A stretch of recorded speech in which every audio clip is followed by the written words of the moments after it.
Now, this holds true across the board. Out of every 1,000 Americans, 1,000 die. Hello and welcome to the Durham Talents channel. My name is Jesse Durham.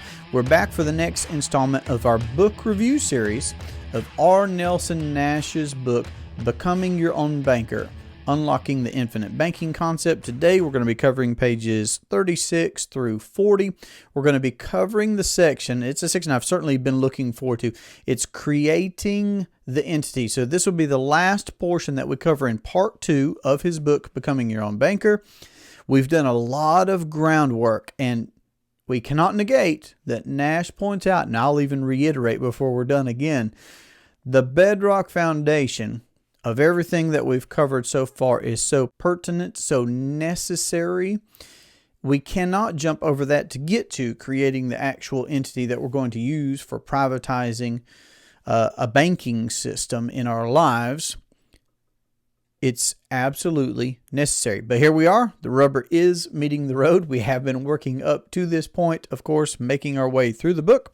And we're going to begin discussing life insurance policies. Now, Nash starts this section by talking about how actuaries are engineering these products, and they're doing it in a certain way, in that they are taking many lives, millions of selected lives, to perform their actuarial math and figure out on these selected lives what is going to be a product that the insurance company can bring to the market for folks that are wanting to have life insurance.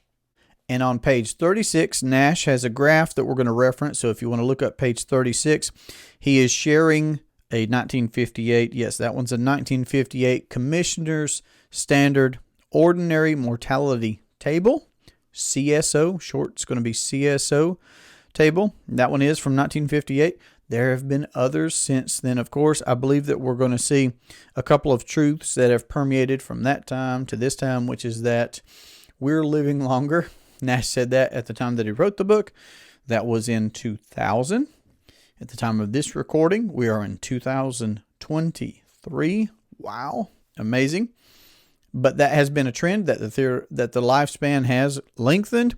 And these CSO tables, they are operating on a theoretical lifespan. He has to age 100 on this particular chart. You can have to age 121 based on the products that are currently offered now, these whole life products that companies offer. So again, these CSO tables change. And what Nash points out here, and this is very important, that it's not so important of when we're looking at a CSO table, but rather the mortality experiences, a company's expenses, and in general, how well a company is run and how well its assets performs determines much more importantly, much more relevantly, the important information for us to consider when evaluating these insurance companies, these life insurance products, based on the actuarial math, based on us living longer, and again, company's expenses, general performance, etc. So it's not so important when a CSO table was made or formulated, but rather those other data. And right there on the chart, he points out in bold, you can see that out of, and this is so big, sometimes the things that are so simple, they're the most impactful. Out of 1,000 Americans, so out of every 1,000 Americans, 1,000 die. It's just a fact. It's a reality. There is this life. I believe there's another one. If you want to talk about that, that could be a separate conversation, but I would enjoy that if that's something you are interested in. But 1,000 out of 1,000 die. Nelson would use the term graduate. I like that because of knowing that there is this life, and I believe that there's another one. So you're graduating from this existence to the next. Be that as it may, we're going to point out a couple of things on this chart. So if you're looking at this chart, and I'll put up some information here for you to follow along, you're going to see that a certain number of folks do die prior to age 21. Here, let me just interject real quickly. My wife and I have properly structured whole life policies with mutual companies that pay dividends on each of our children. Of course, our approach at this point, not to get ahead of myself, is to acquire as many policies as we can on ourselves, on all of our family members. There is a beauty to having policies on children in that their application process, the underwriting process, is, of course, not normally the same as for an adult because they just don't have the same medical history to evaluate, obviously, due to a shorter life so far. So that can be expedited. You can have a policy on a child within a matter of weeks of that child being born. So there are many, many benefits, of course, to having whole life insurance on children. And there's some statistical data that should not be overlooked here. There are those, statistically speaking, that die prior to age 21, as he shows here. He shows age 25. Now he jumps to age 45. And if you're just listening along, it's a bell curve. It looks like a bell curve. Of course, there are fewer people that die younger in life.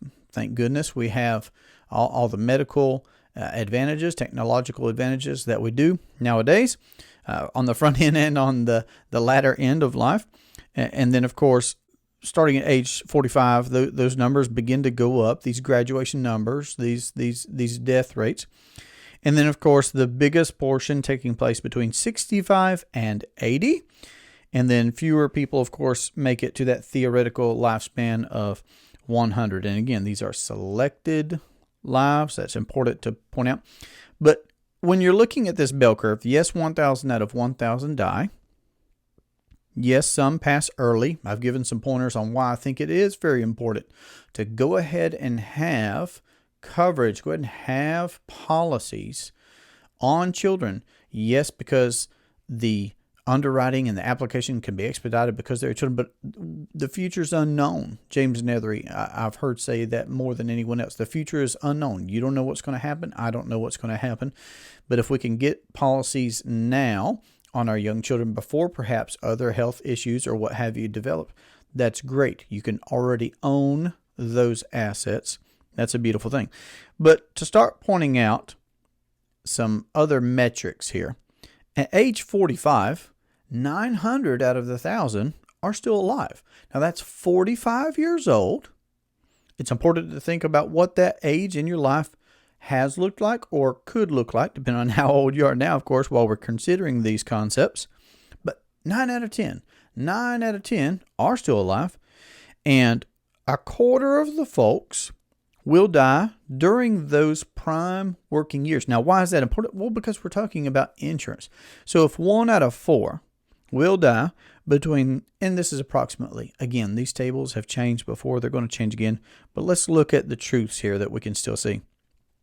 If between the ages of 45 and 65, some very prime working years, for sure, if 1 out of 4 is going to pass, how beautiful would it be if from childhood you had properly structured policies on yourself, or if you acquire those for yourself, of course.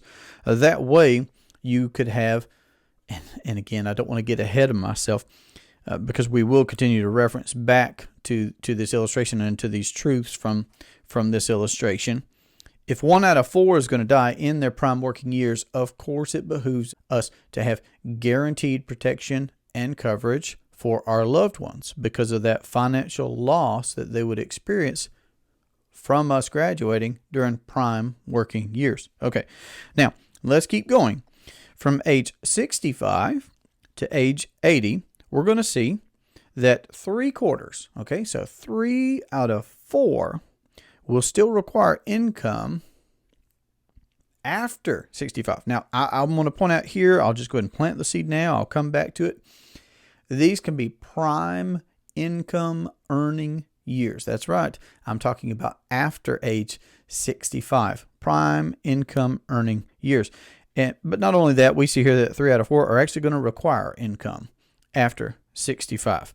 So you're going to require income. They could be prime earning years, 3 out of 4. And then after age 80, we see that 1 out of 4 still require income after age 80.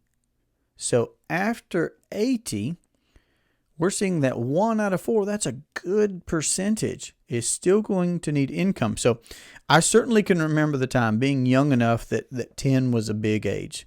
10-year-olds were big kids, okay? You probably do too. I can remember thinking that, wow, those 20-year-olds, they're adults. And then I can remember hitting 30 and thinking, I think I might just have become a man, become mentally mature enough to call myself a man. Maybe, maybe not. Maybe by 35. Okay, but you see what I'm pointing out here, that the time is going to pass either way, that these are some very important considerations for us to consider. Considerations to consider. Do you like that? I mean, consider the humor there. Okay. Moving on, there are so many important aspects to recognize, to consider, to evaluate, and to plan for right now. And I'm sure that you are. I mean, we're doing a book review on becoming your own banker. But here we are. So lots of lessons in looking at this CSO table and considering different points along the way. Now, let's come to this age 65 and beyond, for example, because Nash begins to talk about retirement in this section of the book and his thoughts on it. We'll cover some more later. I'm going to have to put it in your lap. The history behind this, I'm going to encourage you to look in the direction of Bismarck from Germany, first of all, because what we're seeing is that after a war, for example, there is an influx of young men and women looking to enter the workforce. The idea behind this retirement concept was to, push the older folks out of the way to make room for these younger folks that are coming into the working space. Let the older folks start to kick back and relax. And here I'm probably going to go ahead and reference some great reading that I've enjoyed recently, and these were connected to suggested readings from R. Nelson Nash himself in this book. I've currently read Anatomy of the State. This is by Murray Rothbard. Very, very interesting. Looking at the state, because I'm referencing here now Germany. At a particular point where this idea of retiring, once you hit this age, regardless of your abilities, regardless of your desires, that's just what you're supposed to do is play golf and drink sweet tea or what have you. There are many lessons there because I'm referencing Bismarck from Germany. I could also point to FDR here in the United States, Franklin Delano Roosevelt. And what happened there. There's actually some mention of the New Deal in Rothbard's book, Anatomy of the State. Also recently, I have read The Pension Idea, and I don't want to mispronounce this name, but this is by Paul Perot, Poirot. Great information there. Of course, you could tie the pension idea right along in there with some other concepts like Social Security. Nash points out it's not going to make it. And that's its own conversation to be sure. And of course, now we have other government, again, going back to the state. Okay, we have other government qualified programs where we're encouraged. Yeah. Through your working years, put your money here. Don't touch it for the next 10, 20, 30, 40 years, right? Don't touch it. You're going to hit those golden years. You're going to walk off into the sunset. I mean, if I do return to this CSO chart here, just look and consider the importance of productivity, activity, impacting other people's lives, both for the value that brings in providing goods and services, value to the marketplace, but also for our own selves. Can I benefit others by going to the gym and getting my physical training done for the day? Absolutely. I could be ready to perform in the need of an event, but does that also benefit me, help me with my sharpness? Absolutely. So that's just my thinking on that particular subject of staying busy at something, even if it does mean that you move to an encore career or you launch a business or what have you. The benefits of staying active. And I actually recently did a short video on never retire. And that's not my line. That's from Rabbi Daniel Lapin, who's written a great book. I have it here, Thou Shalt Prosper. I would encourage you to check that out. And he's got a chapter in there where he says, never retire.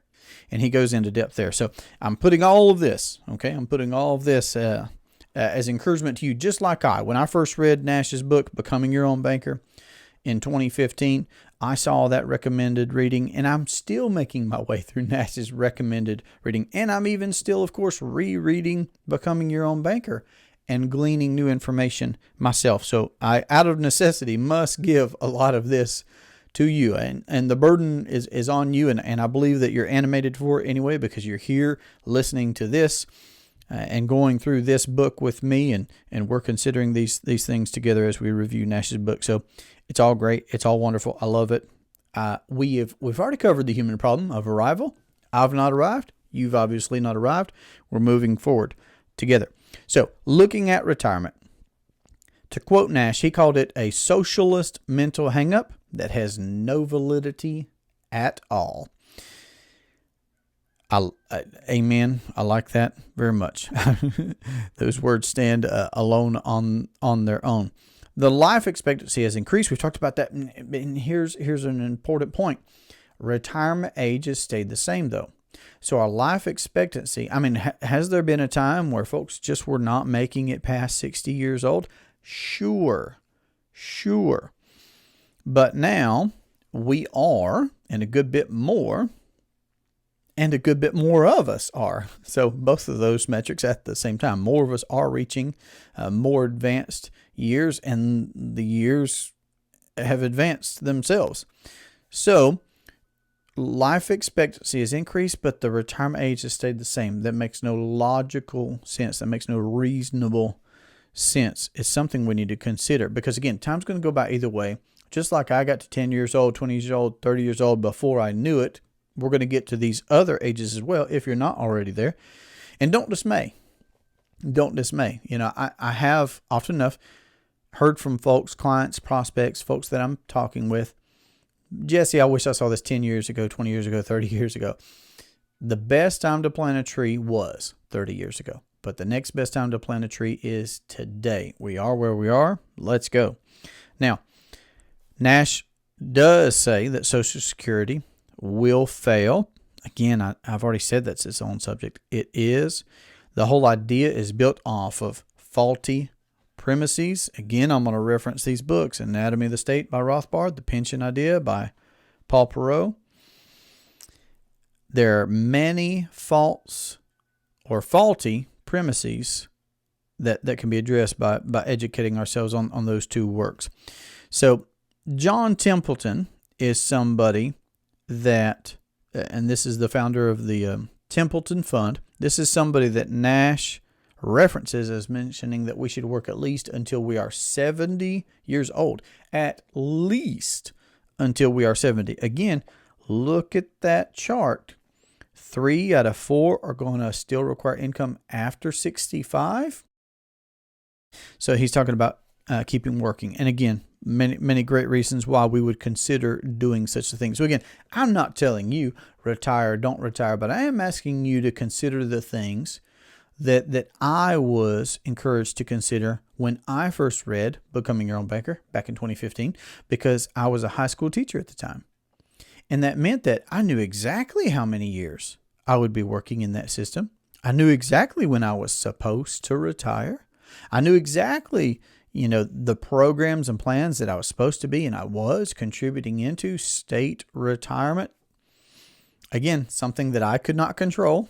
I wasn't asked if I wanted to contribute, 6% or whatever it was of my income to the state to handle. I wasn't asked that. That was compulsory. And, we were encouraged to do the 401ks and everything else. So what I don't want to overlook here is that 3 out of 4 folks are going to require income after 65. And those can be our most productive years? Why would we stop doing what we've spent a lifetime getting great at?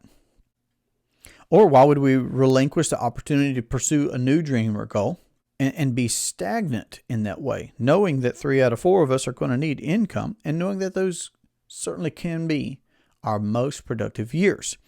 And when I was making my way and preparing for this conversation with you on this particular part of the book review, I'm sure we could come up with many. Okay, I thought of some from Scripture. I mean, wasn't Moses? He was 40 years old before he was ever called to start going to Egypt and freeing the Israelites. So incredible. But I thought about Colonel Sanders, we would say. Mr. Kentucky Fried Chicken. I mean, he was in his late 60s or 70, whatever it was.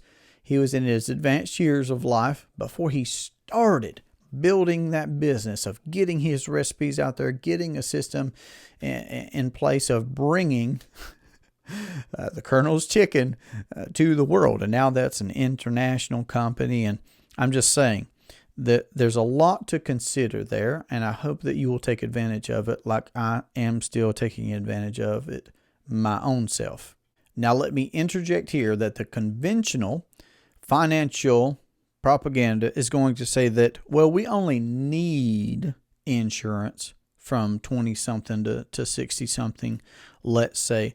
After that, your nest egg and your assets and your investments and all this other stuff. Oh man, there's so much to question right there about those ideas and concepts, right? But it'll be purported to us that we only need insurance during those years, and you should buy term and invest the difference. That's probably not a new saying to you, but consider what Nash points out here in his book. He says most people, and on this particular chart, it's showing that 3 out of 4 are still requiring income after 65, so they're still alive. So 3 out of 4, 75%, are going to die after age 65.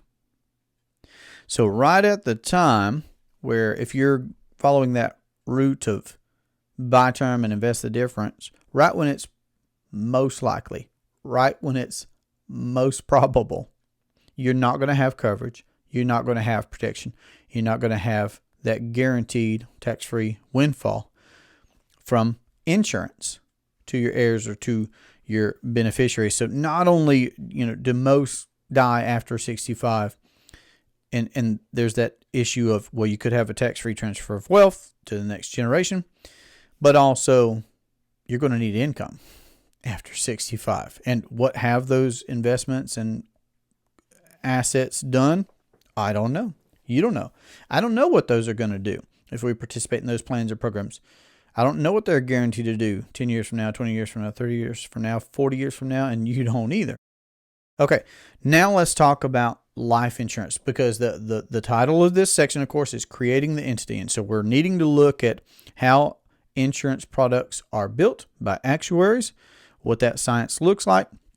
We do need to consider the propaganda that we're supposed to retire at 65. We need to look at what conventional finance is saying. Now let's consider these different insurance products. Now Nash puts out another diagram. This is going to be on page 38, where he's showing on a spectrum single premium policy life insurance to 20-pay life policies, life paid up at 65, ordinary life, and term insurance policies. And he's showing this spectrum of different products, and lots of companies offer lots of products. And he does also point out that along that spectrum, there can be something that occurs, which is where a policy has its tax treatment change, and it can become a modified endowment contract, MEC, a MEC is how we will refer to that, a modified endowment contract. And it's still a policy. It's still a contract between an individual and an insurance company, but many things change. Suffice it to say that the tax treatment of that contract changes.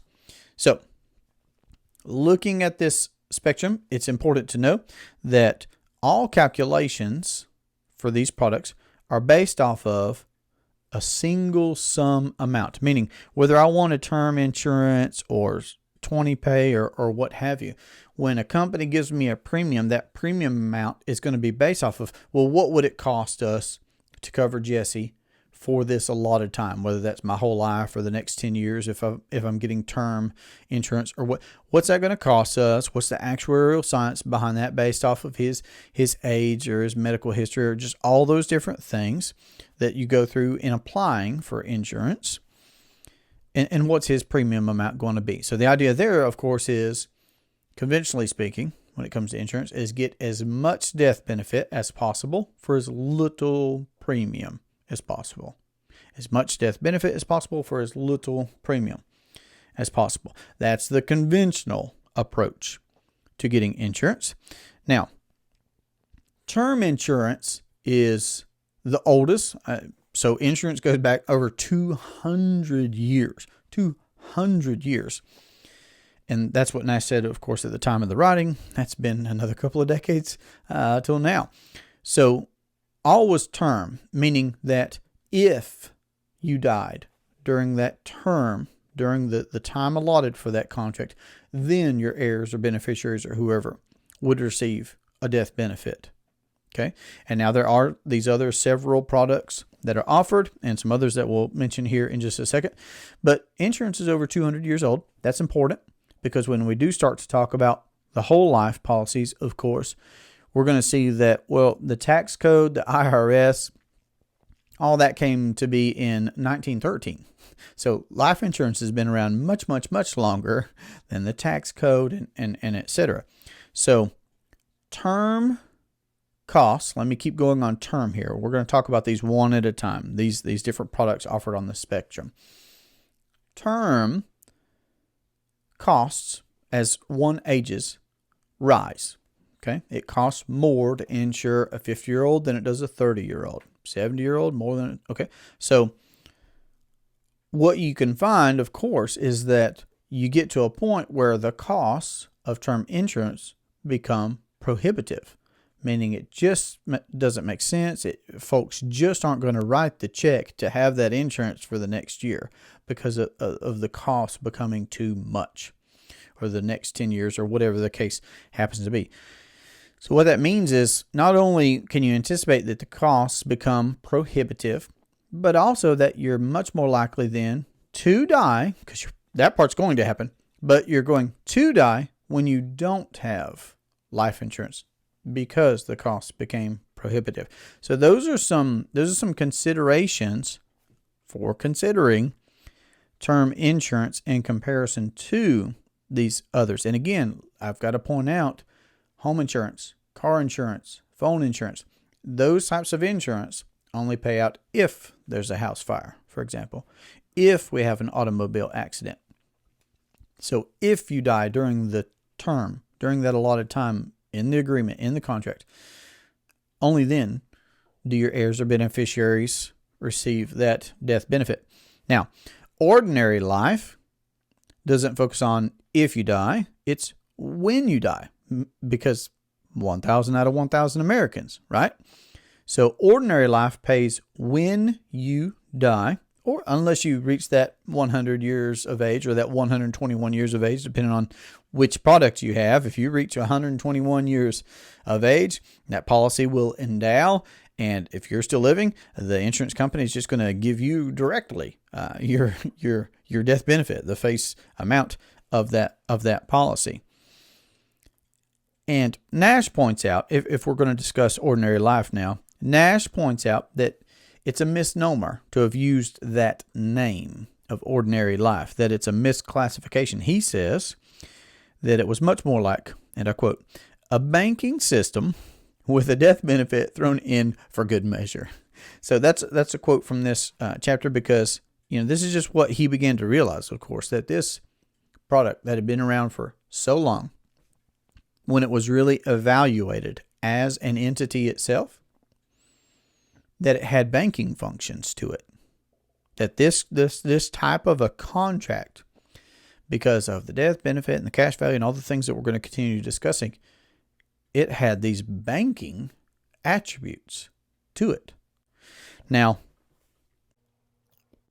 let me interject here a little seasoning for what I just said, because I've heard more than once James Nethery say that life insurance doesn't come any other way than with a death benefit, because it's life insurance. So we're getting ready to talk about really focusing on the cash value, building up a high cash value in a policy if you're going to have it properly structured, okay, by an experienced professional.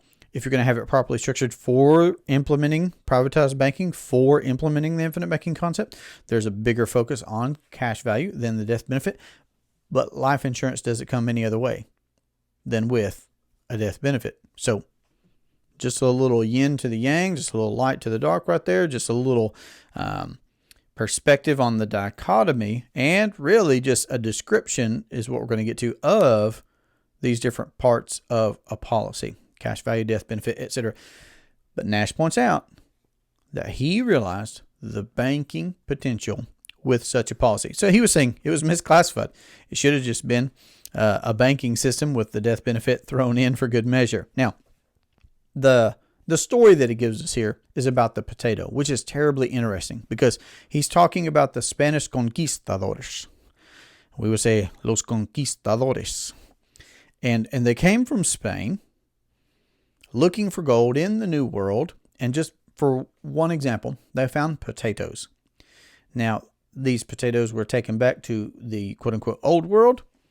And there, they were accurately determined to be part of a poisonous plant family.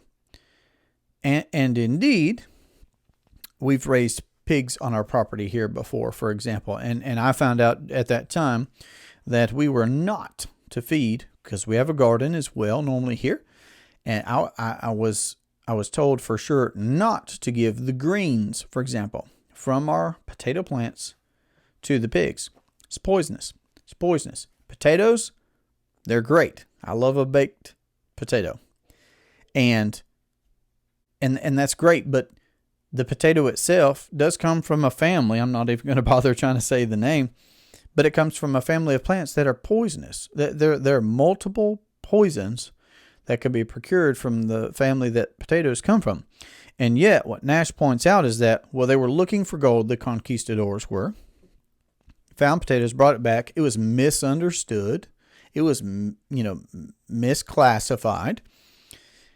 And now, well, at least at the time of this writing, he was pointing out that in 1 year's time, the value of a potato, 1 year's potato crop, is worth more than all the gold in the Western Hemisphere.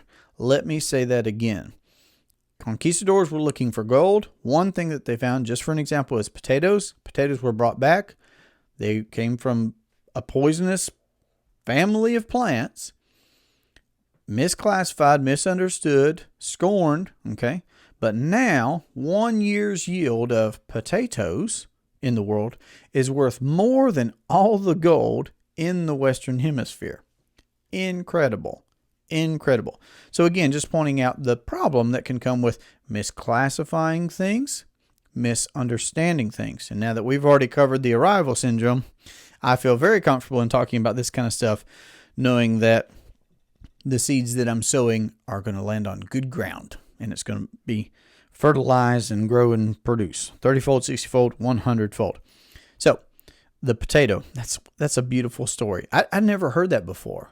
And again, even though I'd known that from having pigs and a garden here on our property, I'd never looked at it in that way, that detriment that can come from misunderstanding something. That actually makes me think of the quote that you may have heard me reference before.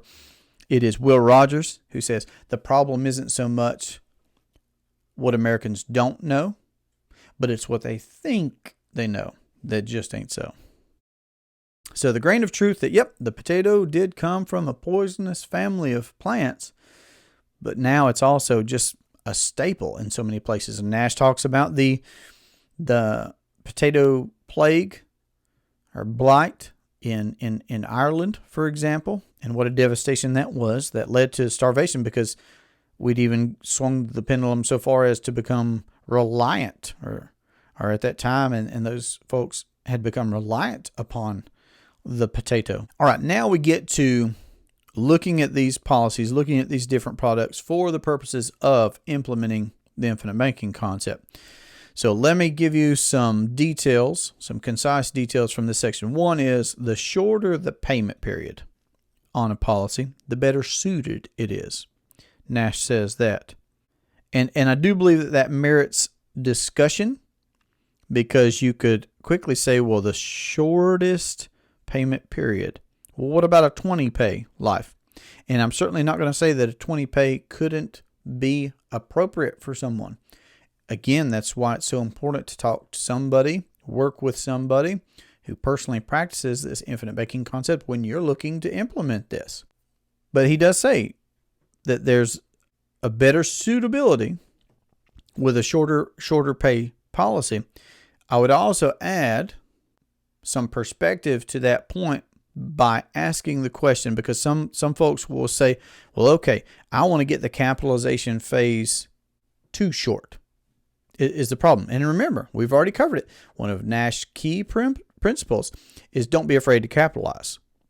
So an appropriate capitalization is a necessary principle to approaching this. Now, do we want it to be as short as possible? Absolutely. Of course, I'd like it to take as little time as possible to have an asset that I own get through a capitalization phase, and now we're experiencing yields and greater utility and whatnot. Of course, but it should also be appropriate is what I'm saying. So there's the dichotomy.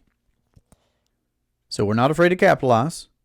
And my question along that train of thought is going to be, once you realize that premiums should be looked at as deposits. I've never made too many deposits into any of my accounts. Have you ever made too many deposits into any accounts that you have? No. So we can't have too little access to money. We can't be afraid to capitalize. So how long would you like to be able to make deposits into your own privatized banking system? For this amount of time, this amount of time, this amount of time, more, or your whole life? Okay, that's what I'm trying to provide there. Another point that Nash brings up here when looking at these products for IBC purposes is we do want to get as close to the MEC line as reasonably possible, but not cross it. So we don't want to turn a policy. There's no need to. He says it's also not the end of the world. If a policy becomes a MEC, a modified endowment contract, it's not the end of the world. But why do it if you don't have to? And you don't have to. And again, that's why it matters to work with a competent professional so that you're not putting yourself in a position of being uneducated or unprepared for using a properly structured policy well for your banking purposes. I'm not trying to be too deep here. It's very simple, okay? This shouldn't be scary. It's simple. We don't want it to become a MEC. You should become educated, have properly structured policies, work with competent people, and then use those well, being an honest banker, to avoid a policy turning into a MEC. That's all. That's all. He also points out that one policy is not going to satisfy our entire need of finance for our whole life. So we are eventually going to be talking about you having and building a system of properly structured whole life policies with mutual companies that pay dividends. Okay, so you're not having to squeeze everything out of one policy. You're not having to try and to accomplish all of your financial goals with one policy. Again, if we do look at commercial banks, don't they open up multiple branches? They sure do. He also talks about the paid up additions rider, and he mentions that the dividend, because while the dividend is not guaranteed, companies that I personally own policies with, for example, have paid dividends for well over 100 consecutive years. So while dividends are not guaranteed, once we recognize their ability to add to our death benefit and then therefore add to our cash value, Nash encourages us, because we do have multiple options, he encourages us to use our dividends to buy more paid up additional insurance. And having a paid up additional insurance rider on a policy is a very integral part of having a properly structured policy for IBC purposes. and we can go more into what that means, I guess. The paid up additions rider is something that it's a rider that is attached to the chassis of a standard, ordinary whole life policy. And what it does is it allows you to have a higher cash value sooner than you otherwise would with just a whole life policy itself without having that rider, the paid up additions rider. And of course, over the long range, it's going to add to your death benefit as well.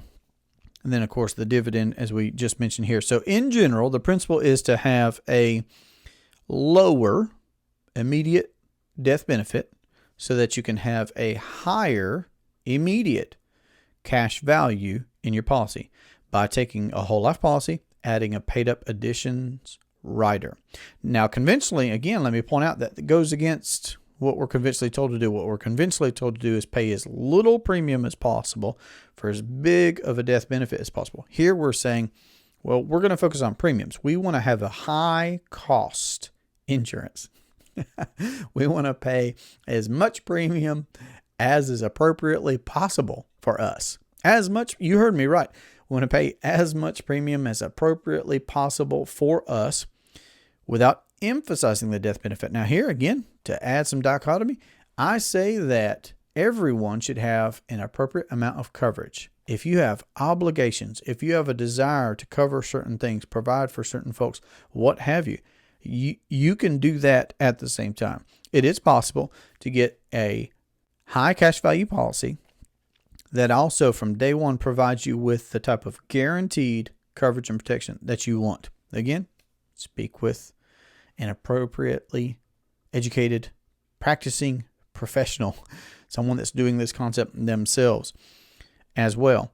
So lower death benefit, higher cash value. And ultimately what Nash is going to say is that ultimately if you build a policy this way, and if you practice banking and you're an honest banker, you will ultimately end up with more death benefit than you could have otherwise have been originally underwritten for. Because between the policy itself, the whole life policy itself, plus the paid up additions rider, you can have it all. You can have a high cash value from the start to the point where you can access even the majority of the value of your premiums via a policy loan against the cash value of your policy from year one. Access the majority of the value of your premiums even in year one. And then, of course, over the course of your lifetime, still have such a strongly built policy to where you end up with more death benefit eventually than you otherwise would have been originally underwritten for. And again, when you have a policy that's designed this way, when is it that you are leaving that death benefit to your heirs or your beneficiaries? When death is more likely for you. So it'll happen in a time in your life when death is more likely and the numbers will be greater. And it will actually still be enforced because it wasn't term and it was properly structured whole life policy. Now, also when Nash talks here about life insurance for the purposes of infinite banking, he does cover it, and I'm so glad that he does, because this term has become more and more popular, it seems like, this term of overfunded policies, overfunding policies. I don't like that. Now here he says, and I like how he puts it, he says, if that helps you to understand this part of the concept, good. But what I'll also point out is that an insurance policy, especially if you're trying to stay below a MEC limit, there are limitations on how much premium you can pay, what the death benefit is, what the cash value is. It's in your contract. It's in your legally binding contract is what I'm trying to point out here. Legally binding contract. So it's not possible to overfund your policy. Now, again, if you're trying to say, yes, this is different than going into a box store, talking to a box store agent, pushing the vending machine button, getting your as big of a death benefit as possible for as small of a term premium as possible. If you're trying to say that, okay, well, compared to that scenario, a properly structured whole life policy with a mutual company that pays dividends is overfunded. I mean, kind of, but I don't like it. I don't like it at all. It's not accurate. I would actually use Nash's word and say that's a misclassification. Again, you cannot overfund a policy. It is a contract with terms. And the terms are that when you went through underwriting, when you went through application, for example, you are offered a policy by a company where it said this is a unilateral contract. You pay this amount of premium, and the company says, okay, if you'll pay this amount of premium, this level premium, and there's flexibility there. Don't get me wrong. There's flexibility there. We'll be talking more about that. But you pay this level premium. That's your responsibility. Scheduled ongoing premiums, etc., on a yearly basis, annual basis, monthly, quarter, semi-annual, whatever. And we're going to provide this guaranteed death benefit. We're going to provide a cash value. We're going to provide stipulations, of course, that, with you as part owner of this company, if we experience a positive general performance, that you're going to be able to have a dividend, all these different things. So that's the unilateral contract. You pay that premium, and then everything else is on the insurance company to perform. Well, you can't overfund that. Now, I've already said, yes, we want high cash value policies. So we're building these policies in a particular way.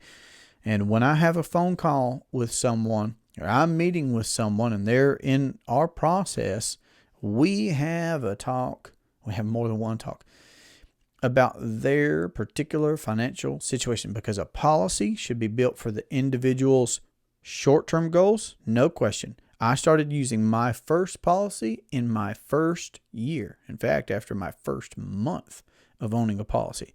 And my wife and I started tackling our student loan debt. But of course, I'm going to refer back to Nash's, one of his key principles of thinking long range. You can't just build successfully for the short term and a true infinite banking policy. There are plenty of folks that try and take some of this too far, and they'll try and say, well, I want to have such a high cash value that I'm going to put 90% of my premium into the paid up additions rider and only 10% in the base. Well, how does that provide you with what we've already discussed? Meaning, how's that going to provide you with, over the course of your lifetime, the type of death benefit that you couldn't have been underwritten for? How's that going to provide you with a powerful passive income producing asset in those later years, just like we saw? Remember, just like we saw on that CSO table, 3/4 of folks are still going to need income after 65. But if we're too focused on, well, I want to go dollar on dollar, or I want to have access to 90% or 100% as quick as I can. And who doesn't want that? Who doesn't want that? I get it.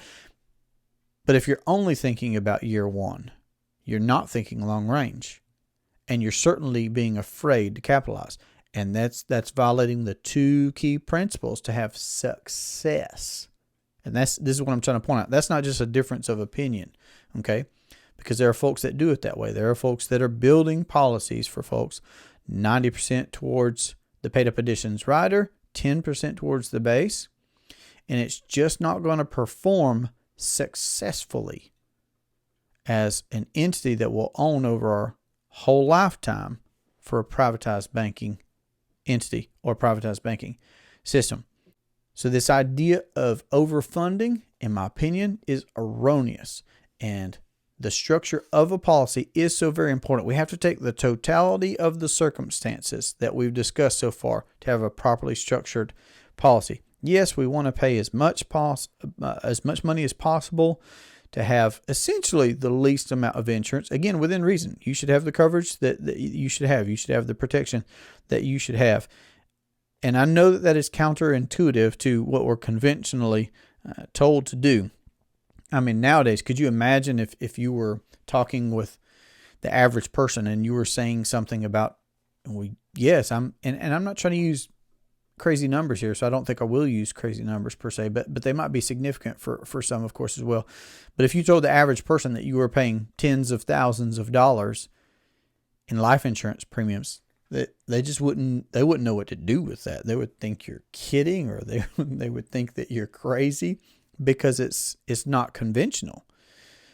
And I know that there are people that pay really big numbers, but again, I'm not trying to focus on that. I'm just trying to say it's unconventional, it's counterintuitive, and Nash is literally giving us the aspects that we should be aware of so that we can own a properly structured policy with a mutual company that pays dividends, so that we can have this entity that he's described that we can use to account for our need of finance in our households, our businesses, as investors, whatever it is that we happen to be doing. And he gives another great story here about Christopher Columbus. And I love how Nash puts this information in his written book for us to consider. He talks about how Christopher Columbus leaves the old world, of course, looking to go to a new route to get to India. He particularly wanted to get to India for commerce and trade and business and what have you. And he lands somewhere in the Caribbean probably, but he lands in the New World. And what does he do? Because he was heading to India, or at least so he thought. So he decided to take the long route, right? But he called the folks there Indians. Now, that was not correct, but the name stuck, Nash points out. The name stuck. And then he also talks about how that just leads us to have wrong conclusions, to be limited in our thinking. Again, we see another example of a misclassification. Those North Americans were not Indians, from India. And finally, he points out there that words are powerful things. Words are powerful things. That name did stick. So as we're looking at what Nash is teaching here in his book, and he's exposing us to the idea that we can become our own banker and that we can have these types of entities by selecting from conventional products, life insurance. Again, it's more conventional than our tax code here in the U.S. because it predates it. So talk about conventional, but the thinking, the misclassification, the misunderstanding, the misnomers, the limited thinking, okay, that's what's detrimental. So for those of us that want to become our own bankers, the entity that we want to have should have these descriptions, of course, that Nash has given us.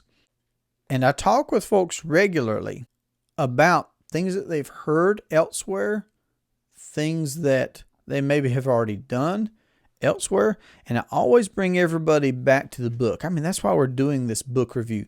Folks, I've been doing this for 8 years now on this journey of becoming my own banker. Me, my wife, our family, for our vacations, for paying off our debts, for living our lives.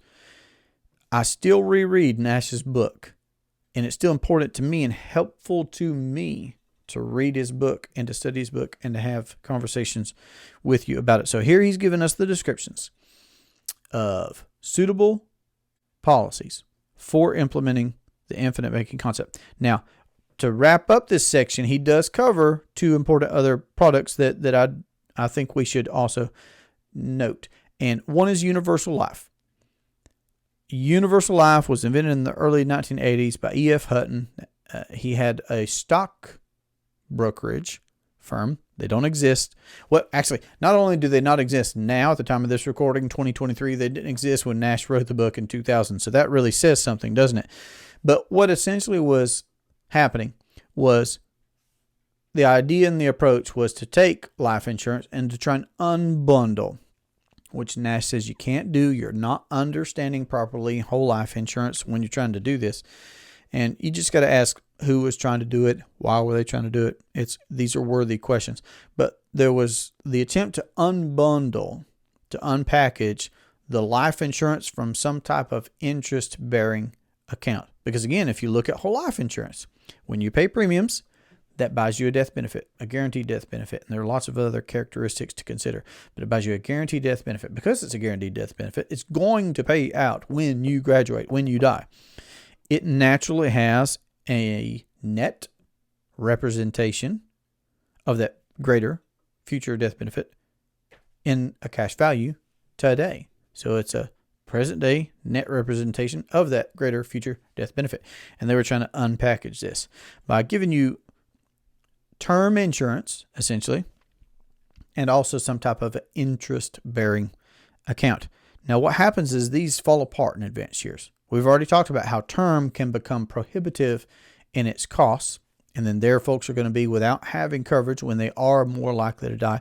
And then, of course, not only that, but the cash value that perhaps could have been in these universal policies is eat up, so it begins to self-cannibalize to cover those what are going to become prohibitive costs of premium. So then you don't have cash value either.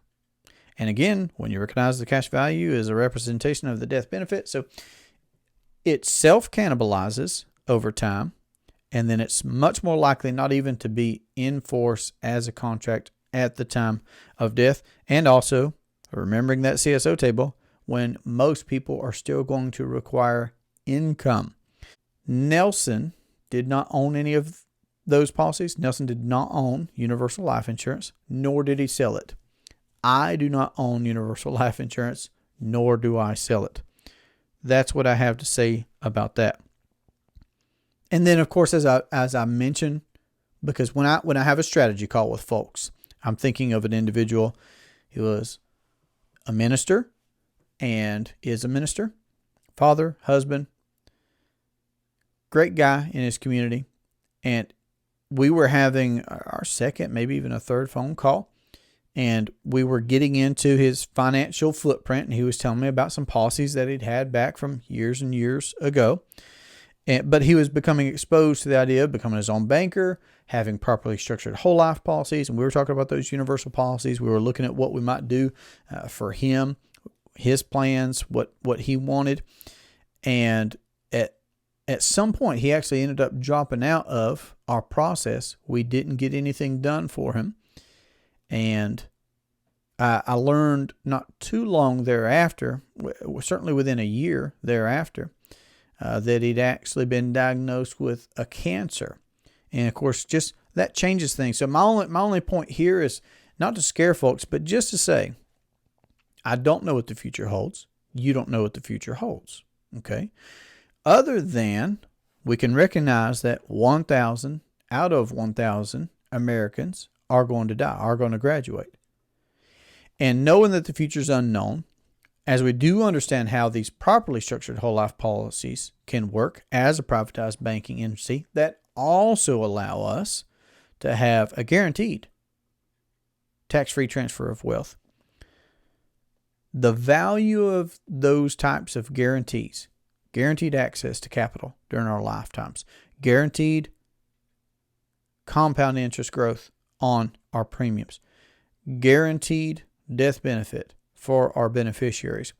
The value of those guarantees cannot be overstated, in my opinion.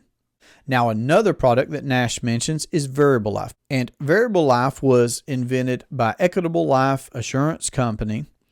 This idea here was life insurance with a side fund of mutual funds. Now, interesting things about mutual funds. I'm going to give you Nash's recommendations on becoming educated in mutual funds. One, there are more mutual funds than stocks. Now, just think about that statistically. There are more mutual funds than there are stocks. And that no mutual fund is better than its manager. So I'm not saying have mutual funds, don't have mutual funds, but just know that there are more mutual funds than there are stocks. What does that indicate? That spectrum or that variety or that volume of stocks that are out there. And just recognize that those mutual funds are associated with the manager and they can't be better than that manager is. And then Nash does give some suggested readings. So he suggests that we read The Truth About Mutual Funds. He also suggests that we read the book The Battle for the Soul of Capitalism by John Bogle. Bogle was the originator of the Vanguard Fund. Very interesting point. And then finally, and perhaps my favorite, The Pirates of Manhattan by Barry Dyke. I've listened to Barry Dyke multiple times. Very, very interesting gentleman. Very studious. Highly recommend his his video content, his books, etc. You can find him online as well if you want to know more about what he's done and where he's taught. So again, ultimately, when it comes to variable life, Nelson didn't own it, did not sell it. I do not own any, and I do not sell any. I literally practice what I preach. And then I'm gonna quote Nash's last line in this section. He says, "The tragedy of our times is that the life companies never spent any time on understanding dividend-paying whole life insurance and teaching the buying public its characteristics." So let's not misclassify. Let's not misunderstand. Nash is saying the life companies themselves aren't seeing it for what it could be, for an entity, a private asset that we can own and control to use to account for our need of finance. And certainly the buying public doesn't know. But here we are. We're talking about it. We're discussing it. So to review part 2 in the book, the whole part 2, Nash tells us, number 1, to reevaluate the pitfalls of human behavior. If we're not going to conquer Parkinson's, there's no point in reading any further. There's no point in discussing this any further. You're not going to have success if you say you want to become your own banker. And we all have to, and we all have to every day confront the human problems. We need to fully understand them and conquer them, or we're going to lose. 2, he says, reevaluate that mortality chart that we were just looking at. Life expectancy has increased, but the retirement age has stayed the same. That doesn't make sense. So the highest cost of insurance we're talking about, with a minimized death benefit, not insignificant death benefit, minimized death benefit, because it's not the focus, while avoiding a MEC and maximizing cash value, is how to have a properly structured policy for banking. Now, there are more descriptive details that we can go into, but that's what Nash is saying in the book, so that's what I am reiterating here. So we're talking about to have an entity for your own privatized banking system, owning and using properly structured whole life policies with mutual companies that pay dividends. And if you have any questions about this particular section of the book, please put that in the comments below, or feel free to reach out to me. And most importantly, if you'd like to know how to acquire these types of entities for your own banking purposes, whether that's for your household or your business or your investing, then don't hesitate to reach out to me. I look forward to that conversation. I hope you have a great day. Thanks for being here for this part of our book review. I'll be putting out the next one soon. Take care. Today we're going to talk about how you can how to make your and own your very own. No, you own your very own. Today we're going to talk about how to own. So for every 1,000, pertinent. So again, these CSO chain, now let me interject here that the conventional, now also when Nash, That's it, Jesse.